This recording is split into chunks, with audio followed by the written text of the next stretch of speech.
Bien, entonces vamos a hablar de hipertensión arterial crónica. Entonces iniciamos con esta tabla de la clasificación de las guías americanas de la American Heart Association y la Asociación Colombiana del Corazón, Americana del Corazón, en donde recordemos que ellos en su última guía le bajaron, estamos hablando de 2017, a las cifras normales de hipertensión un escalón. Entonces fíjense que para el Joint 7, ellos decían que una tensión arterial normal era 120/80. Para las guías americanas sigue siendo eso normal. El Joint decía que entre 120 y 129 y menos de 80 era prehipertensión. Ellos eliminan ese término de prehipertensión y lo catalogan como presión arterial elevada. Entre 130 y 139 y 80-89, ellos también lo llamaban prehipertensión. Este era un estadio grande, amplio de prehipertensión. Ellos ya dicen que esto es hipertensión estadio 1. Eliminan también el estadio 3 de los europeos, ellos no lo consideran y tienen a partir de 140-90 ya es hipertensión estadio 2. ¿De acuerdo? ¿Esto qué ha hecho? Pues que la prevalencia de la hipertensión arterial pasara de 31.9 en el Joint 7 a 45.6 con estas guías y el número en millones de personas hipertensas pasó de 72.2 a 103.3 millones de personas con hipertensión. Entonces, algunos críticos han dicho que lo que han hecho estas guías es aumentar esta prevalencia y que eso de fondo seguramente hay un interés farmacológico de las industrias farmacéuticas para tratar mayor número de personas. Los defensores de la guía y algunos que consideramos que esto no es tan cierto, dicen que realmente, aunque ellos aumentan la prevalencia y el diagnóstico de la hipertensión arterial, no todos esos pacientes van a ser tratados con medicamentos. Entonces, muy seguramente estos prehipertensos que no necesitaban terapia farmacológica, sino cambios en el estilo de vida, son los mismos de la presión arterial elevada y estadio 1 que no necesariamente van a recibir tratamiento. ¿De qué va a depender si los de estadio 1 reciben tratamiento? De los factores de riesgo cardiovascular que tengan asociados según estas guías. Ahora, para las guías europeas, de la Sociedad Europea de Hipertensión Arterial, de cardiología, ellos sí tienen 3 estadios de hipertensión arterial, 1, 2 y 3, tienen una presión arterial óptima, normal, normal alta y los 3 estadios. ¿Qué es óptima para ellos? Sistólica menor a 120 y diastólica menor a 80, normal entre 120 y 129 y 80 y 84, normal alta entre 130 y 139 y 85 y 89, estadio 1 es mayor a 140-90, y estadio 2 mayor a 160-100 y estadio 3 mayor a 180-110 o crisis hipertensiva, ¿de acuerdo?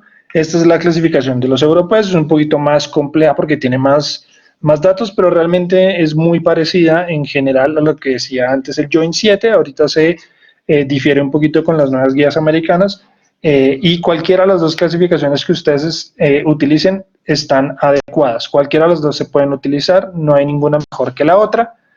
Algunos detractores de las guías americanas, por lo que acabamos de mencionar, prefieren entonces utilizar la clasificación europea para no catalogar a pacientes previamente prehipertensos como hipertensos, sino como presión normal alta o normal.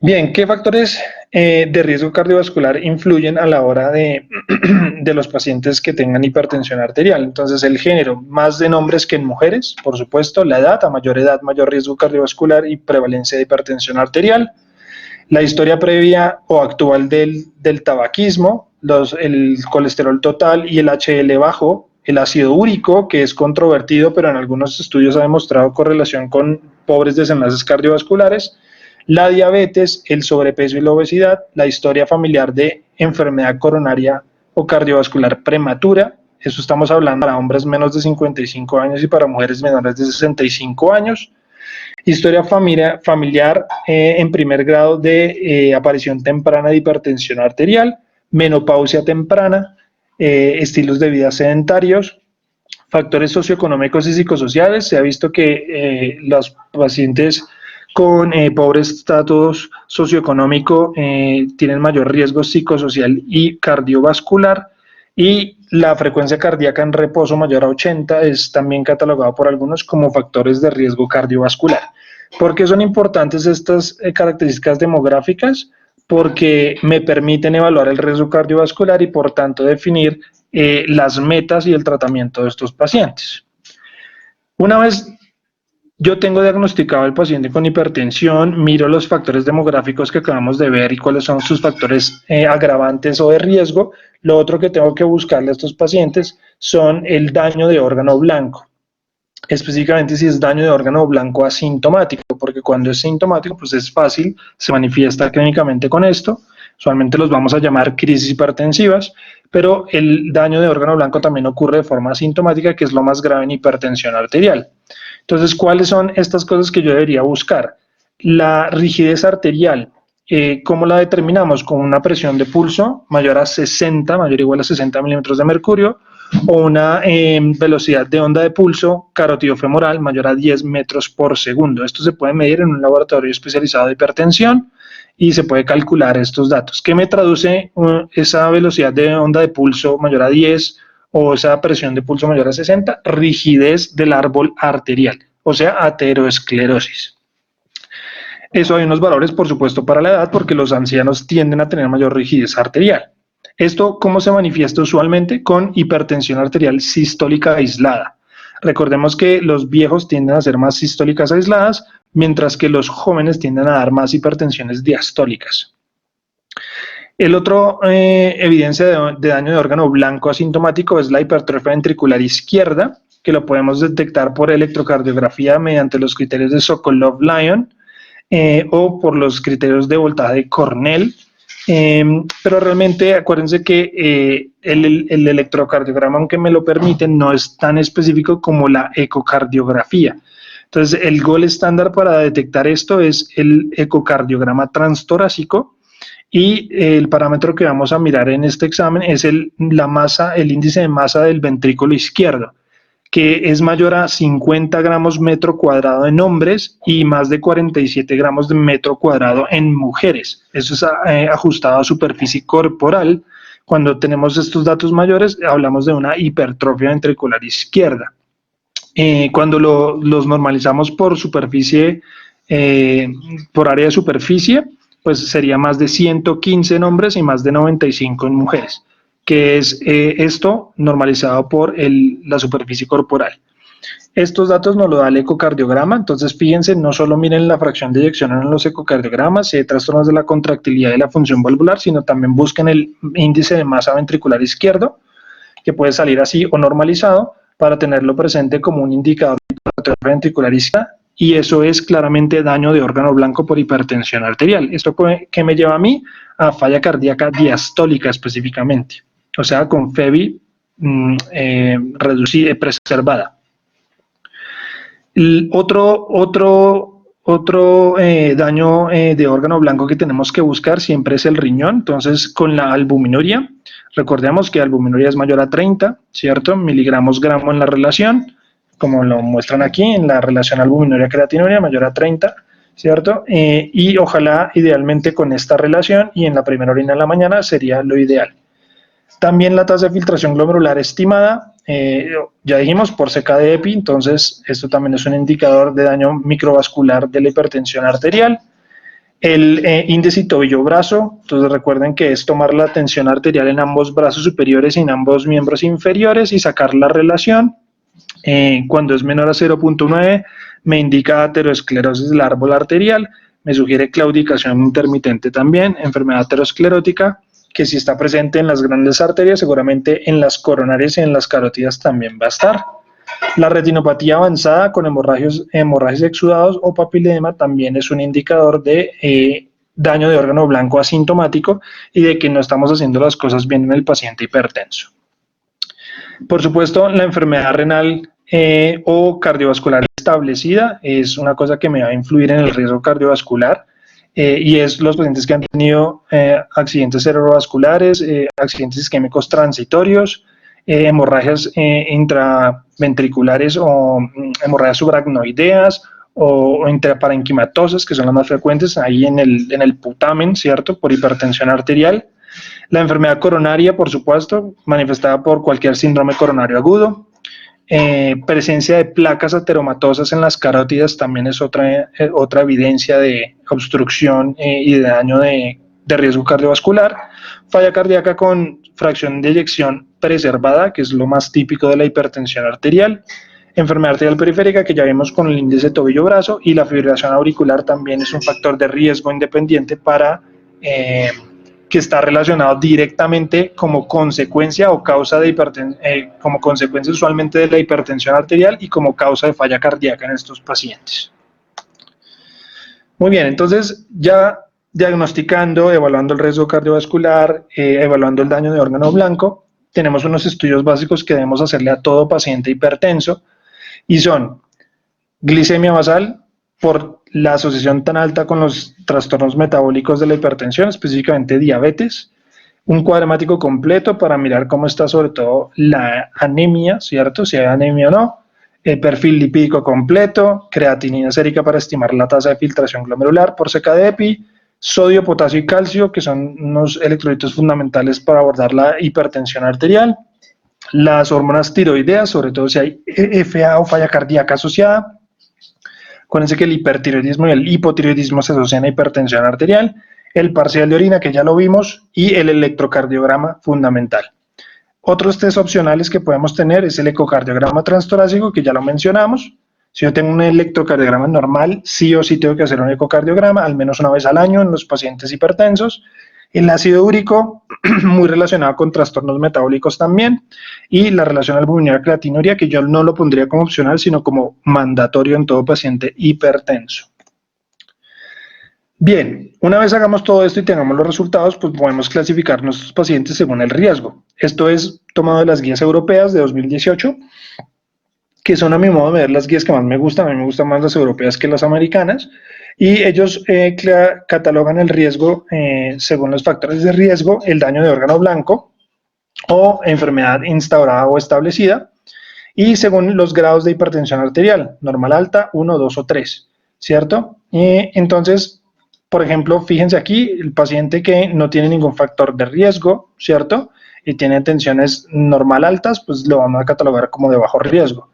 Por el contrario, pacientes que ya tienen enfermedad cardiovascular establecida o enfermedad renal crónica 4 o más, diabetes, ¿cierto? Evidencia de daño de órgano blanco, con cualquier cifra de estas va a ser ya de muy alto riesgo cardiovascular.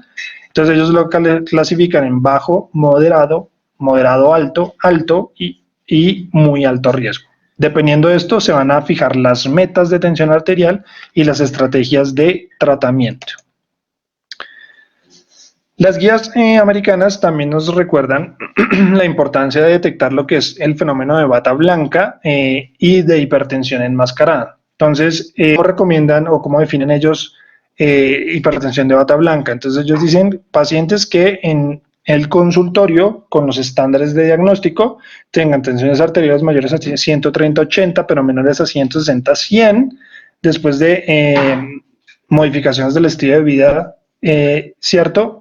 Y que en el mapa, ¿cierto? Monitoreo ambulatorio de la presión arterial, o incluso en el monitoreo en casa tengan tensiones arteriales menores a 130/80.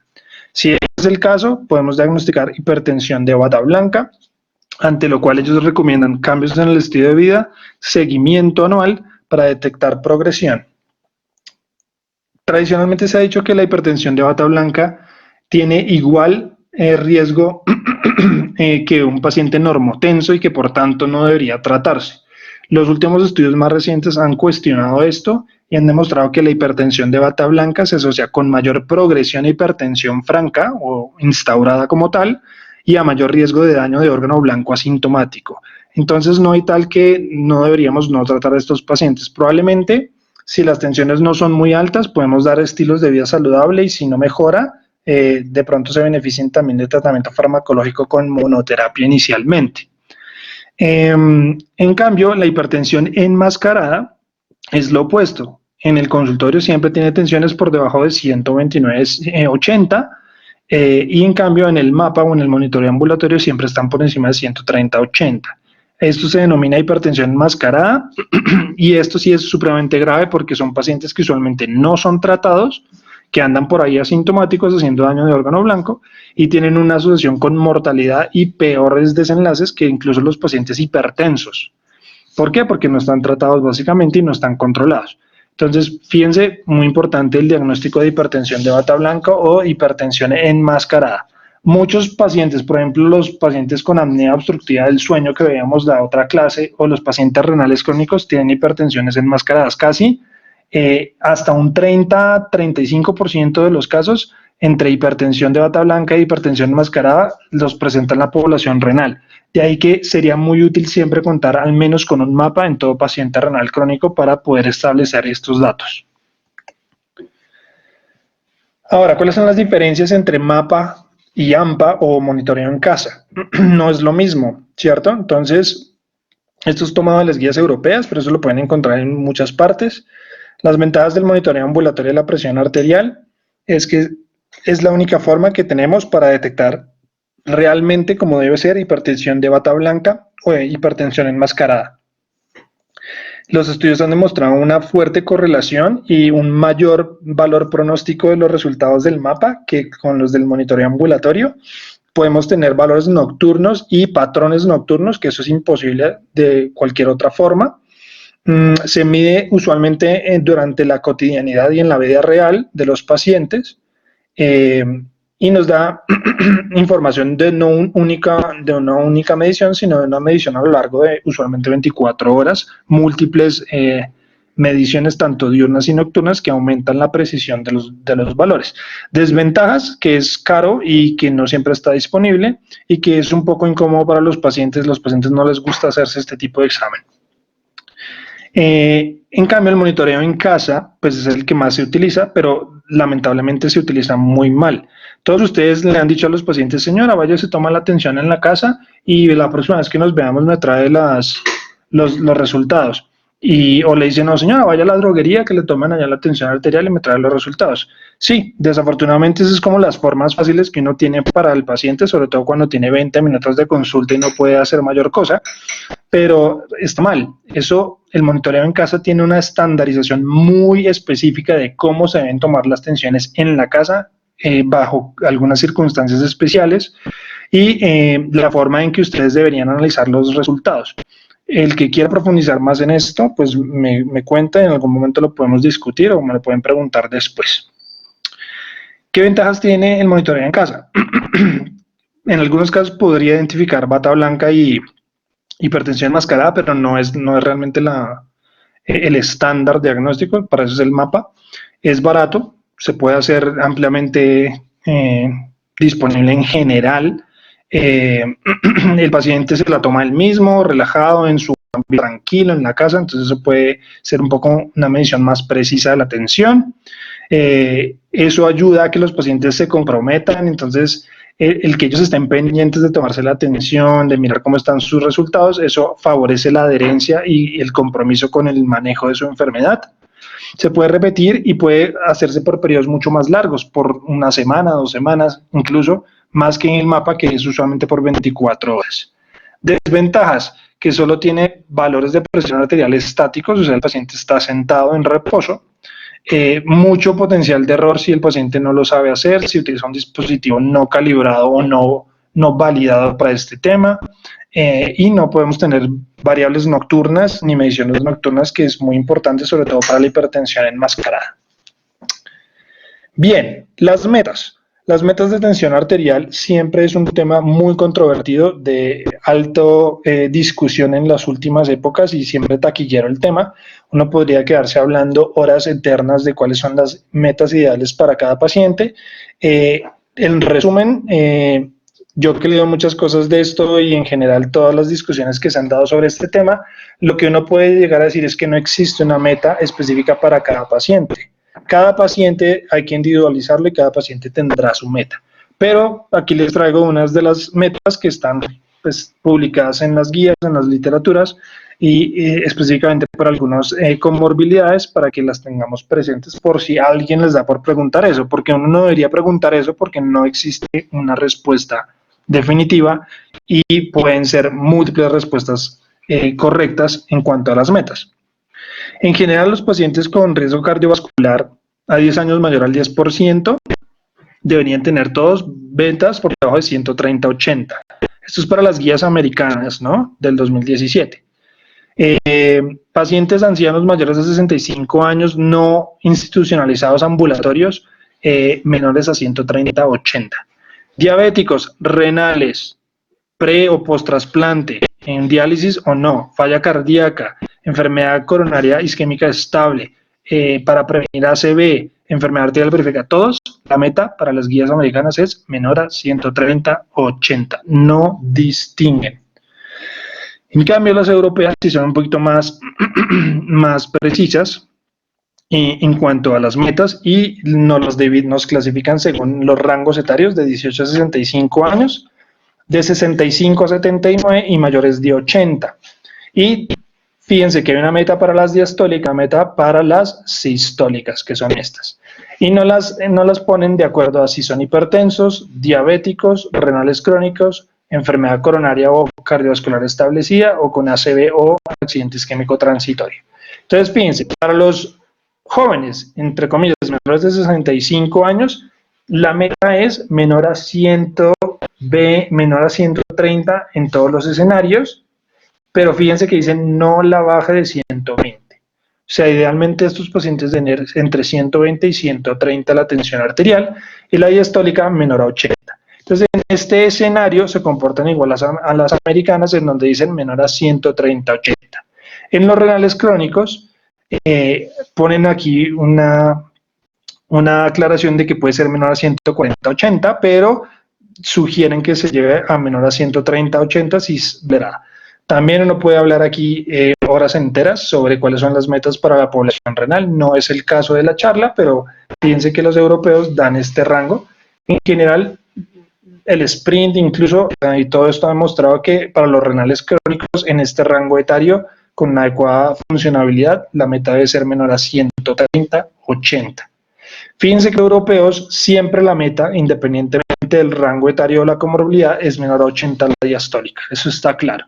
Fácil. Todos menor a 80 la diastólica, pero nunca menor de 70. Bien. Para la población entre los 65 y los 79, ellos proponen menor a 140. ¿Listo? Entonces menor a 140-80. Pero siempre ponen esto, sí la tolera, porque es muy importante que hay pacientes que los llevamos a ortostatismo por tratar de llevarlos a estas metas y probablemente no sean unas metas racionales para ellos. Entre más viejo el paciente, mayor riesgo de ortostatismo y por tanto debemos ser muy conscientes de que si no la tolera no debemos forzarlos a llegar a esta meta. Y en los bien ancianos o los muy viejos, como los llaman en las guías, mayores a 80 años, también recomiendan menor a 140-80. Y esto es básicamente por el estudio HIVET, que mostró mucho beneficio en los adultos mayores. Aquí estas letricas que ustedes ven ahí siempre tienen unas aclaraciones y es que realmente depende del estado funcional del paciente, porque no es lo mismo un anciano de 82 años que sale a trotar todos los días haciendo ejercicio, que es asesor de la NASA, ¿cierto? Que lleva a los nietos al colegio, hace mercado, en fin, él maneja su plata, pues a él sí tenemos que ser estrictos, incluso casi hasta 130-80, idealmente podríamos llevarlo. Pero no es lo mismo ese anciano mismo de 82 años que está postrado en una cama por una ACV, porque está en diálisis peritoneal, amputado de una pierna porque es diabético y que tiene una demencia senil. Ese paciente seguramente no se beneficia de metas tan estrictas y seguramente su tensión arterial óptima estará alrededor de los 140, 150, 80. ¿De acuerdo? Entonces hay que individualizar las metas. ¿Qué nos dicen las guías americanas frente al manejo y al seguimiento? Entonces, los pacientes con tensión arterial normal menor a 120-80, se les debe promover el estilo de vida saludable, felicitarlos, sigue así, muy bien, y nos vemos al año. ¿Listo? Los pacientes con tensión alta, tensión arterial alta, entre 120 y 130 y menor a 80, se sugiere intervenciones de estilo de vida saludable, no tratamiento farmacológico y estarlo mirando cada 3 a 6 meses a ver qué pasa. Si estamos en este rango podemos seguir igual, si se nos empieza a subir nos toca ponerle tratamiento farmacológico probablemente. Estadio 1, ¿cierto? Son los pacientes de 130 a 139 y 80 a 89 Ellos sugieren aquí utilizar su calculadora de riesgo cardiovascular específico, que es lo que significa este asterisco que está en las guías de ellos. Y si ese riesgo calculado a 10 años nos da más del 10%, ese paciente se beneficia de medidas no farmacológicas y de iniciar tratamiento antihipertensivo, ¿listo? Con medicamento. Si no, probablemente solo terapia no farmacológica y estar mirándolo cada 3 a 6 meses. Si sí tiene alto riesgo cardiovascular, se sugiere iniciar medicación y estar mirando al mes para ver cómo la tolera y a ver cómo van las metas. Todos los pacientes con hipertensión estadio 2, o sea, mayor a 140/90, deben ir con terapia no farmacológica y terapia farmacológica, ¿cierto? Que ya ellos después especifican cuáles, y hacerle seguimiento entre 1 y 3 meses a estos pacientes.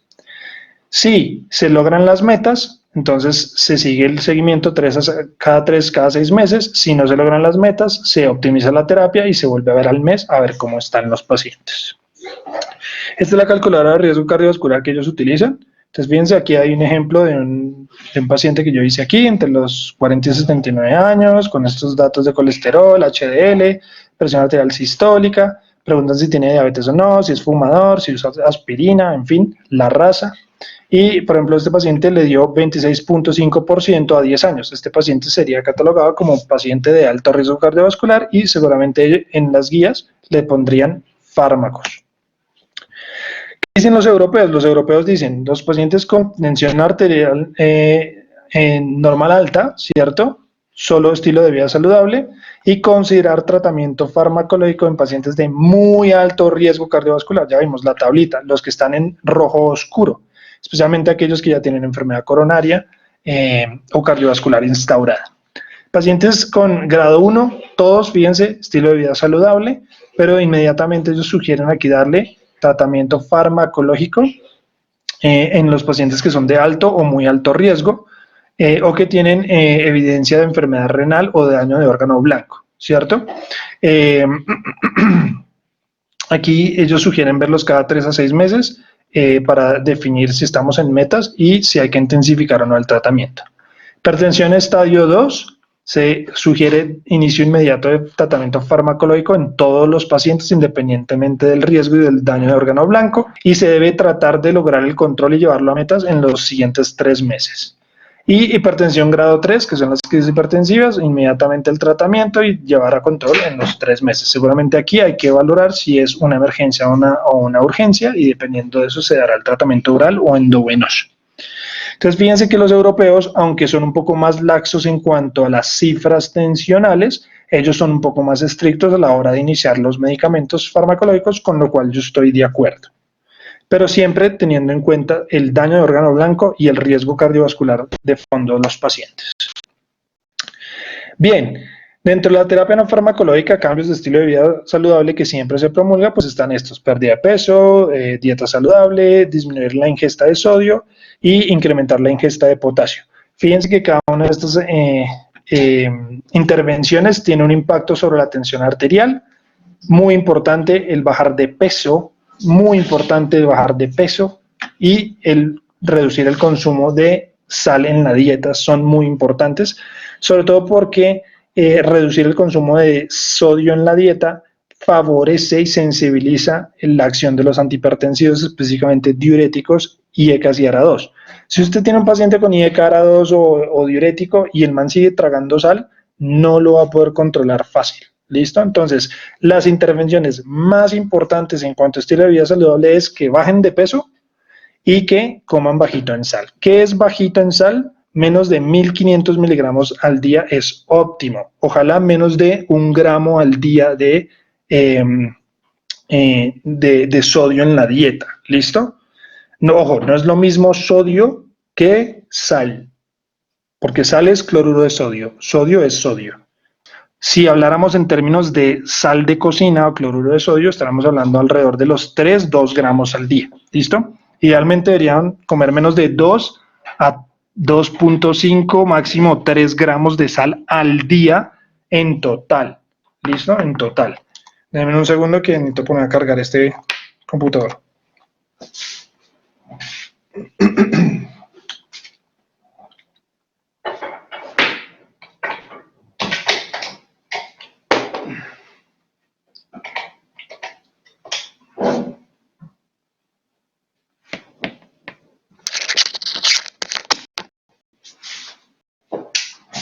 Listo. Sobre la sal, entonces, muy importante eso. Uno le decía al paciente, coma bajito en sal. Uno como más o menos puede saber si el paciente está comiendo o no bajito en sal. Difícil, debería uno cuantificarlo, pero más o menos uno debería recomendarle al paciente no usar salero en la mesa. O sea, que solo preparen con poca sal en la estufa, digamos, en la cocina, pero una vez ya servido el plato, no se le eche sal adicional con salero. No debe haber salero en la mesa. ¿Listo? Esa es como una recomendación general que podríamos darle al paciente para bajar el consumo de sal. Por supuesto, minimizar productos enlatados, procesados, gaseosas que tienen mucha sal, tienen mucho sodio. Bueno, y respecto al potasio, muy importante porque sí el consumo de potasio ha demostrado disminuir la tensión arterial y mejorar los desenlaces cardiovasculares. Esto es un poco contradictorio, sobre todo en nuestros renales avanzados, porque como ellos hacen hipercalemia por la enfermedad renal, uno siempre les dice, ¿cómo bajito en potasio? No se traiga tanta papa, ¿cierto? Entonces, ese es el problema porque les estamos quitando el beneficio del potasio. El potasio es un alimento muy bueno, sobre todo para riesgo cardiovascular. Y por el miedo de arritmias, nosotros les quitamos mucho el potasio a los pacientes renales.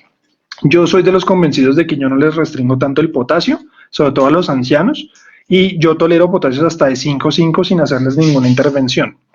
Otros ya con 5,1 ya le están poniendo poliestireno sulfonato y le quitan todo de potasio. No, yo considero que es mucho mejor tener una dieta rica en potasio en cuanto a protección cardiovascular que restringírselos a estos pacientes. Por supuesto, potasios por encima de 5 o 6 ya es mejor hacer algunas recomendaciones dietarias para que no consuman tanto potasio.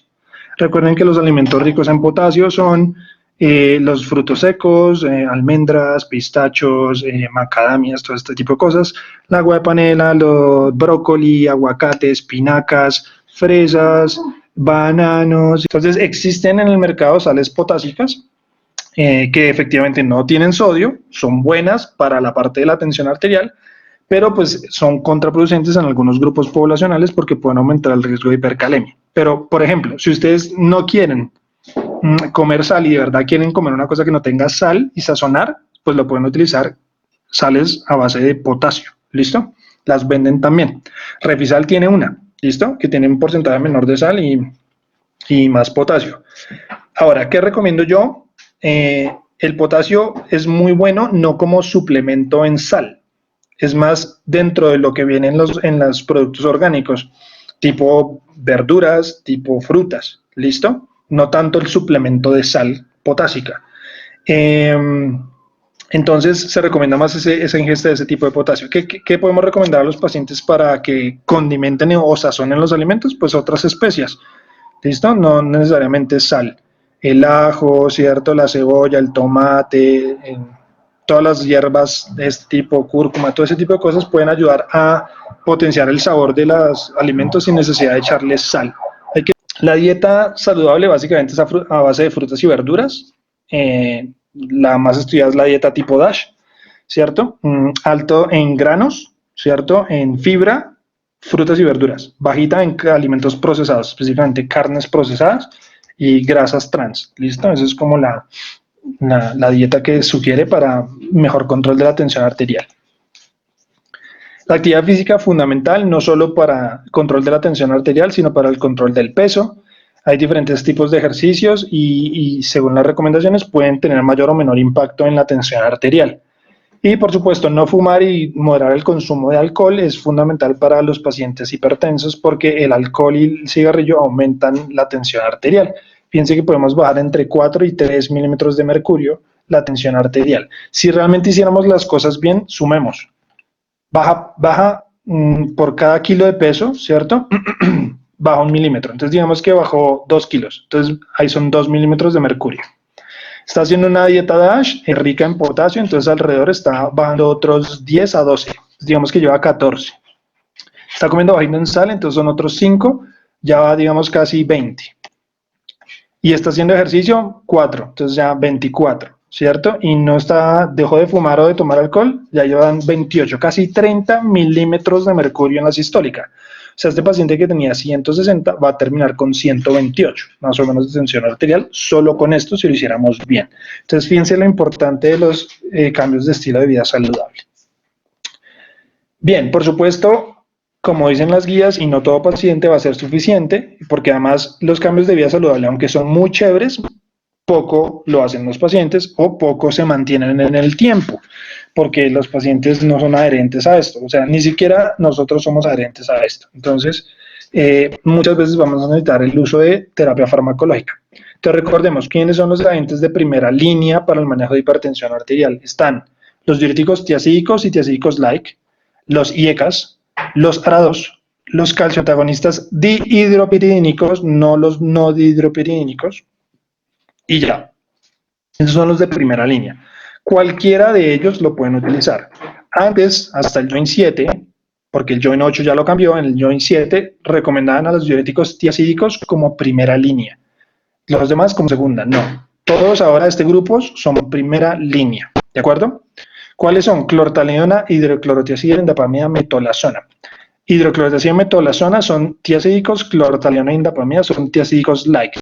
Tienen el mismo mecanismo de acción, bloquean el sodio cloro del distal, pero no tienen la estructura tiacídica. ¿De acuerdo? Cualquiera de estos se puede utilizar, estas son las dosis usuales. El que más se utiliza, por supuesto, es hidroclorotiazida, viene combinado, está en el post, súper barato, y es un guarapo re malo, ¿listo? Re malo, ¿listo? Si ustedes van a utilizar un diurético, que sea un tiacídico like, por favor, y ojalá clortalidona. Perdón. El que quiera saber más de esto y por qué digo estas cosas, pues después lo hablamos en algún otro momento, si nos queda tiempo, sobre cuáles son los mejores medicamentos y las combinaciones más racionales para el manejo de hipertensión arterial. Bien, dentro de los IECAS, pues hay una amplia gama de medicamentos, también son primera línea, el que más utilizamos es el enalapril. Por favor, no utilicen el captopril, si lo van a utilizar lo tienen que dar cada 8 horas, mínimo cada 12 horas por vida media. No ha demostrado algunos desenlaces buenos, pero no. Yo tenía un profesor que decía que el captopril para lo único que sirve es para planificar porque se pone la pastilla entre las rodillas. Entonces, realmente no hay que utilizarlo. El enalapril es muy buen medicamento, tiene muy buenos desenlaces. ¿Cuál de los otros es muy bueno? La ramipril, lisinopril en algunos estudios y el perindo también tiene algunos estudios. Quinapril y trandolapril ha tenido algunos estudios que no le ha ido muy bien en desenlaces, entonces quizás no sean los mejores. Enalapril está en el post, súper bien, no hay ningún problema, hay que darlo cada 12 horas, eso sí, idealmente. Bueno.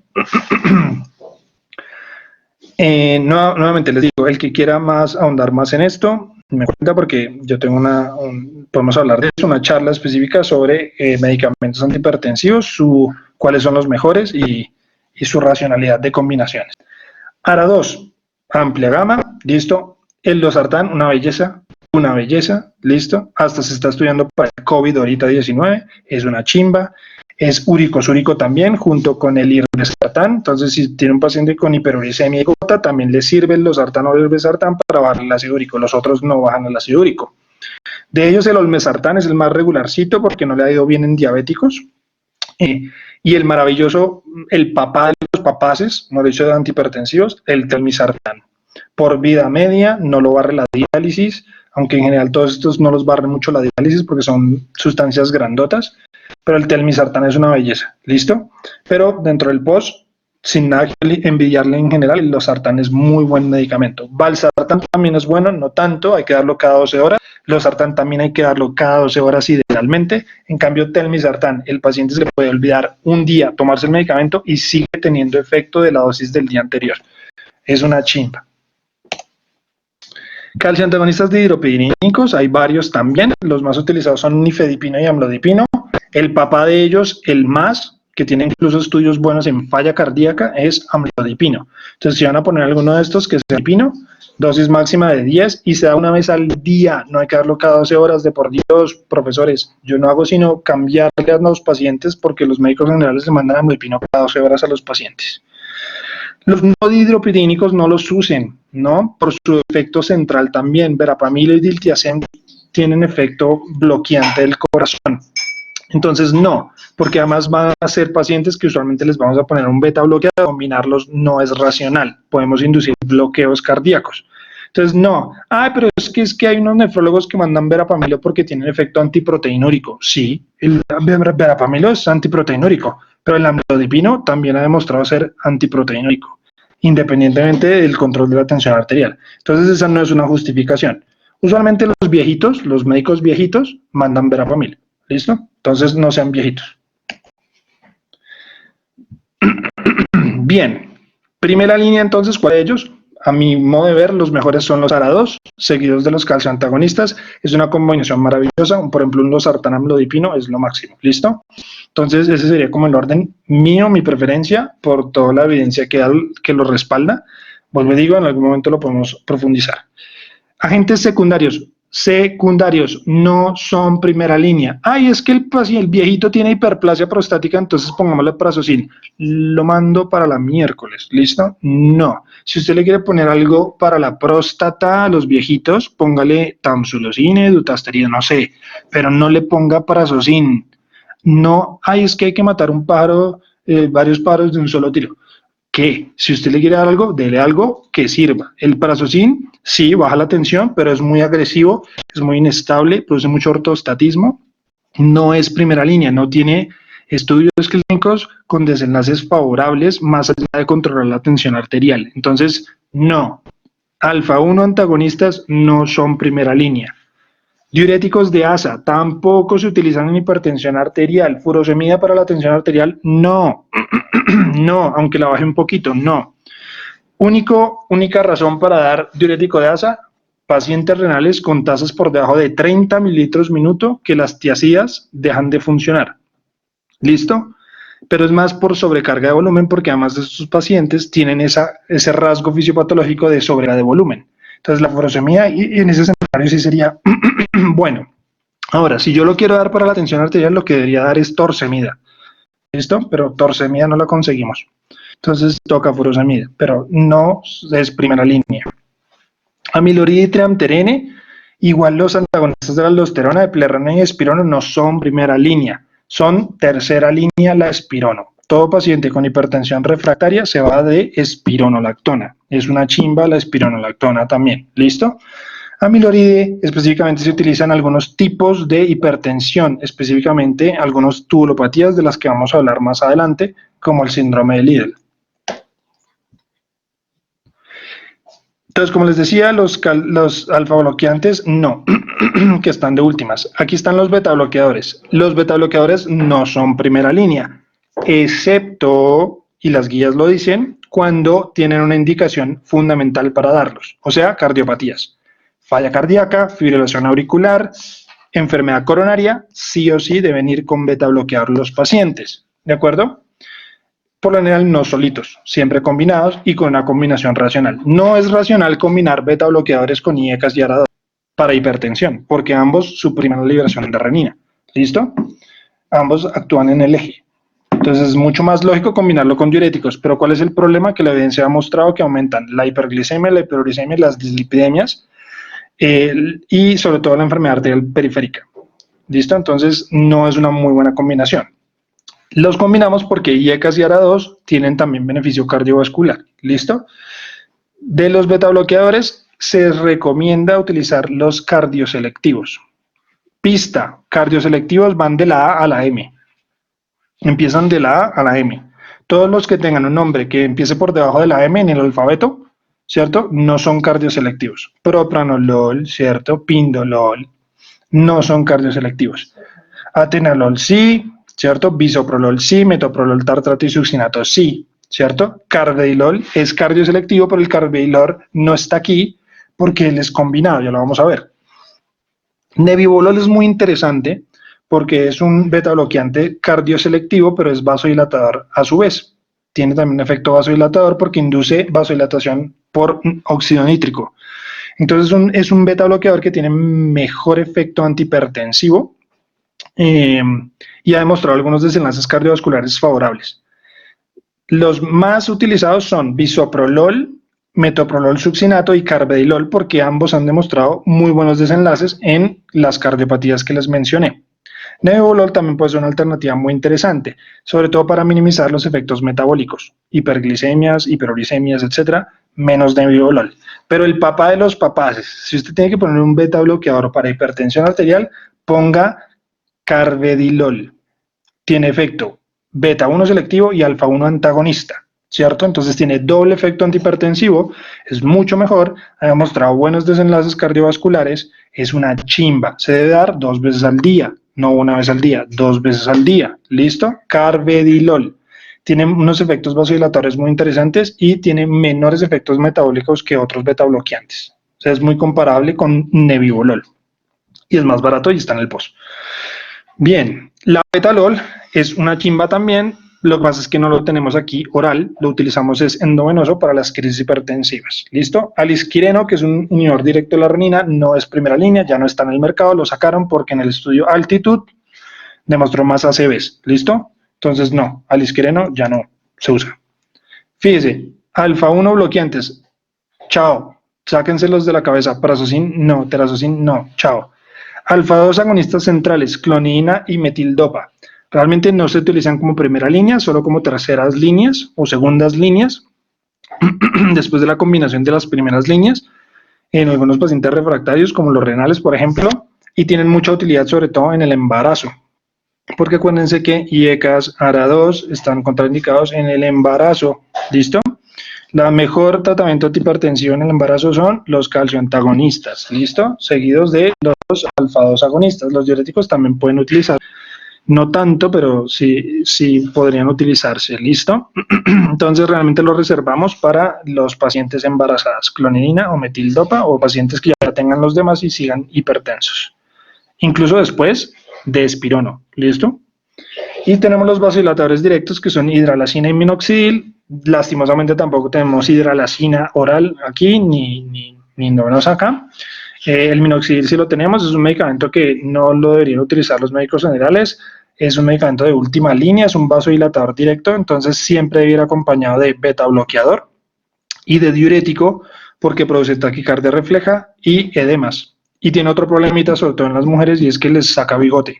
El hirsutismo, ¿listo? El minoxidil. Entonces, más de alguno de pronto por ahí usa champú de minoxidil, ¿listo?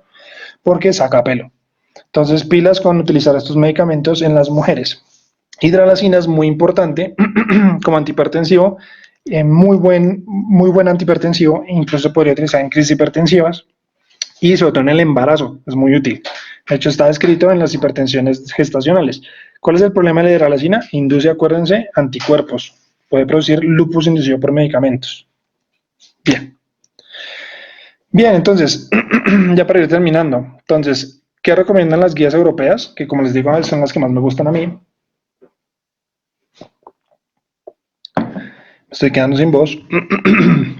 Para el tratamiento, entonces, este es un paciente con hipertensión no complicada. Fíjense, ellos recomiendan siempre, como terapia inicial, una combinación dual. Es otra cosa, siempre la combinación dual es mucho mejor, tiene muchas ventajas. ¿Listo? Entonces, el que quiera andar más en esto lo podemos discutir en otro momento, de las bondades de las combinaciones. Entonces, ¿ellos qué recomiendan? Combinar IECA o ARA2 con un calcio antagonista o diurético, que son las primeras líneas. ¿Listo? O pueden considerar monoterapia con alguno de estos en pacientes con hipertensión grado 1 de bajo riesgo, ¿listo? Pero en general ellos recomiendan hacer la combinación, que vengan en una misma pepa, o sea, el paciente se toma una pepa, porque acuérdense que el número de pepas es inversamente proporcional a la adherencia. Bien, si con eso no se controla, se sugiere triple combinación. El IECA o ARA2 más calcio antagonista más diurético. Fíjense que nunca se combinan IECAs y ARA2, no se deben combinar. Todo en una misma pastilla, existen, ¿listo? Y si ya a pesar de eso no están metas, eso se llama hipertensión resistente, se debe adicionar espironolactona. En este caso el paciente se tomaría 2 tabletas, ¿listo? La triple combinación más la espironolactona, iniciamos con 25 al día y con eso debería ser el manejo inicial de los pacientes hipertensos no complicados. Fíjense que los beta bloqueadores ponen la consideración, como les estaba mencionando, en los pacientes sobre todo cardiópatas, ¿listo? Bien. Para pacientes hipertensos con enfermedad coronaria, siempre terapia combinada inicial, ¿cierto? Lo mismo, las mismas consideraciones de las primeras líneas, si no, triple combinación y si no, se adiciona espironolactona. O sea, muy parecido, exactamente el mismo tratamiento, pero fíjense aquí que meten el beta bloqueador. ¿Listo? El beta bloqueador debe ir sí o sí por los pacientes por los desenlaces cardiovasculares. Hipertensos y renales. Tratamiento, siempre terapia inicial y ECA-WARA 2 más combinación de diurético o calcio antagonista, y ponen aquí esta létrica y es pilas, si tiene tasa menor de 30, mejor un diurético de asa, no un tiacídico. ¿Listo? Los beta bloqueadores son muy buenos antihipertensivos en los renales, ¿de acuerdo? Sobre todo en los renales en diálisis. Entonces es una opción interesante. Los que más se han estudiado es el atenolol, pero como les digo, el carvedilol es la mejor opción acá. Entonces no es tan descabellado el carvedilol porque además esos pacientes renales usualmente también son cardiópatas. Y lo mismo, si no se logra, se adiciona la espironolactona. La espironolactona es una chimba también porque tiene un beneficio también antifibrótico cardíaco y antiproteinúrico renal y antifibrótico renal. Entonces es muy buen medicamento para la proteinuria también. Problema, la hipercalemia, sobre todo si lo combinamos con IECAS guarados. Pero pues hay que vigilarla. ¿Listo? Nosotros lo usamos mucho en nefrología. Bien, enfermedad coronaria estable más hipertensión y enfermedad renal crónica, aquí lo tenemos. Entonces básicamente esto es lo que recomiendan las guías americanas, lo anterior eran las europeas. ¿Qué dicen las americanas? En los pacientes renales, la meta menor a 130/80, si tiene albuminuria sí, siempre utiliza un IECA, si no, un ARA2, si no lo tolera, un ARA2. Yo no estoy de acuerdo con esto, yo siempre pongo primero el ARA2 y si no, un IECA. ¿Por qué el ARA2? El ARA2 se suspende menos. ¿Listo? Hay estudios ya muy claros, metaanálisis, que muestran que no son inferiores a los IECAS y que se suspenden menos por efectos adversos. Acuérdense que IECAS producen tos y angioedema. En cambio, los ARA2 son una chimba. ¿Listo? Son una chimba, no producen nada. Hipertensión con enfermedad coronaria estable, entonces lo mismo, meta menor a 130/80. Si tienen angina, siempre se recomiendan los dihidropiridínicos, calcio antagonistas, y si no, pues se pueden utilizar otras clases. Ahí en las guías van a recomendar que no utilicen los calcioantagonistas en falla cardíaca. ¿Por qué? Porque producen edema, entonces hay desenlaces desfavorables en falla cardíaca. ¿Pero quién demostró eso? Nifedipino. Amlodipino tiene un estudio en falla cardíaca que se llama el CAMELOT, que le fue súper bien. Entonces no hay por qué restringir el amlodipino en falla cardíaca. Muy bien. Y para terminar, entonces, ¿qué es hipertensión refractaria? Entonces, siempre ante una hipertensión refractaria, o sea, que persiste fuera de metas a pesar de 3 antihipertensivos a dosis tope, con mecanismos de acción complementarios, ojalá un diurético incluido, ¿cierto? Eso así se define hipertensión refractaria. O lo mismo en paciente que logre controlar la tensión por debajo de 130/80, pero que esté tomando 4 o más medicamentos antihipertensivos. Lo primero es mirar si es una pseudoresistencia, que es muy frecuente. La pseudoresistencia es lo más típico. ¿Por qué hay pseudoresistencia? No adherencia al tratamiento, traga más sal que el berraco, ¿cierto? Entonces esas son las principales: transgresiones dietarias y adherencia al tratamiento o medicamentos, ¿cierto? Adicionales que estén alterando, digamos, a los otros. Eso son las causas de pseudoresistencia. Hay que identificar condiciones y factores de vida reversibles. Entonces, que coma bajito en sal, que baje de peso, que no tome más trago, que deje de fumar, ¿cierto? Eso todo hay que mejorarlo. Quitar medicamentos que pueden subir la tensión arterial. AINES, simpaticomiméticos como los antigripales, estimulantes como anfetaminas, cocaínas, anticonceptivos hormonales, que come mucho regaliz, ¿cierto? Efedra, en fin. Todo eso hay que suspenderlo porque son antihipertensivos. La eritropoyetina, por ejemplo, en los renales, sube la tensión arterial. Si a pesar de todo esto sigue hipertenso, entonces seguramente sí es una hipertensión refractaria. Entonces tenemos que buscar causas secundarias de hipertensión, ya las vimos en el otro video. Y debemos optimizar el tratamiento farmacológico añadiendo siempre la espironolactona, ¿cierto? Siempre tener presente el diurético, porque mucho de esto es secundario a retención salina y hídrica, sobre todo en los renales o en los pacientes con falla cardíaca. Y si a pesar de todo eso el paciente sigue, hay que remitirlo al especialista de la tensión arterial para que lo estudie.